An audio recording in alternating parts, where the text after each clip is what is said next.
नमस्कार मंडळी, कसे आहेत सगळे? आज जेवणाचा बेत होता दाल तडका आणि पोळी. त्यानंतर मी दुपारी वाफ घेतली. मला बरं नव्हतं म्हणून सर्दी आणि खोकल्याचा खूप त्रास होत होता, म्हणून वाफ घेऊन बरं वाटलं.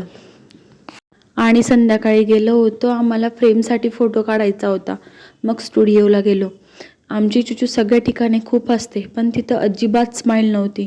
त्यानंतर मी गेली भाजीपाला आणायला, कारण भाजीपालाच नव्हता. आणि घरी येऊन बनवली होती खिचडी, पण आम्ही पाणीपुरी खाल्ल्यामुळे आम्हाला भूक नव्हती. मग यांनी पण काही जेवण केलं नाही आणि मग लागली त्यांना नंतर भूक. मग आम्ही रात्री मूवी बघताना पिझ्झा वगैरे ऑर्डर केला. आणि पिझ्झा खाता खाता पण मला खूप वेळेस उठावं लागलं, कारण माझ्या चिचूला बरं नाही आहे आणि ती रात्री खूप वेळेस उठत होती, म्हणून माझी ये-जा होती. आणि आम्ही पिक्चर बघता बघता मस्त पिझ्झा एन्जॉय केला.